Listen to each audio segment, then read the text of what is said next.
Gandang tanghali po sa mga kapwa ko po Toda na namamasada. Dito po kami sa Toda Orion, General Lim.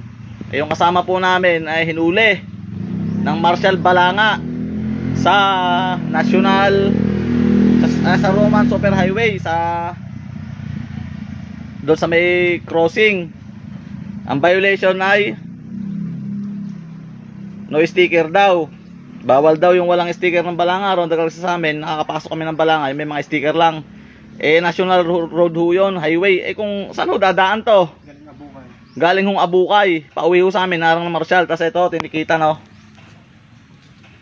Tinikitan.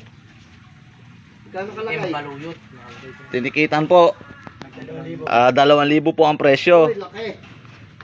Grabe naman yan. Ayasan po yung ano rito, katarungan dito. Bakit? Sana po kung nanghuli po kayo dyan, nung nagbigay po kayo ng sticker, binriping nyo kung saan kami dapat dadaan. Bawal pala na kami dyan o ano. Yung mga walang sticker, hinuhuli ho ninyo. National road ho yun, highway.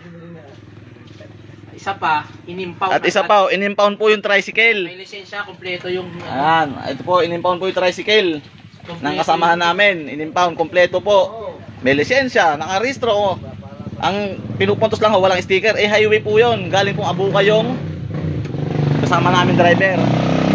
Paki-share po ng mabulabog naman yung mga marshal ng Balanga na yan kung bakit po ganyan. Dapat magbigay sila ng ano, ng... Dapat nagbigay po ng ordinansa kung ipangatik din sa mga... bawal ba talaga ron. Saan po dadaan? Ang daanan po namin, bawal po kami sa loob. Sa highway, bawal din. Sa daan. Sa dagat. Saan po kami dadaan? Lilipad. Sa dagat. Huwag naman po ganyan. Sana po makarating po sa akin nakakulan. Paki-share nyo po itong video na to. Ayan po yung ticket. Kanina lang ho yan. Saka inimpound, mali yun. Inimpound ng tricycle. Highway yun eh. Highway, sa highway, hinuli. Wala namang violation, walang sakay. Galing Abukay, pauwi. Kapatan lang doon, SPG. Ay nako, sige po, paki-share po.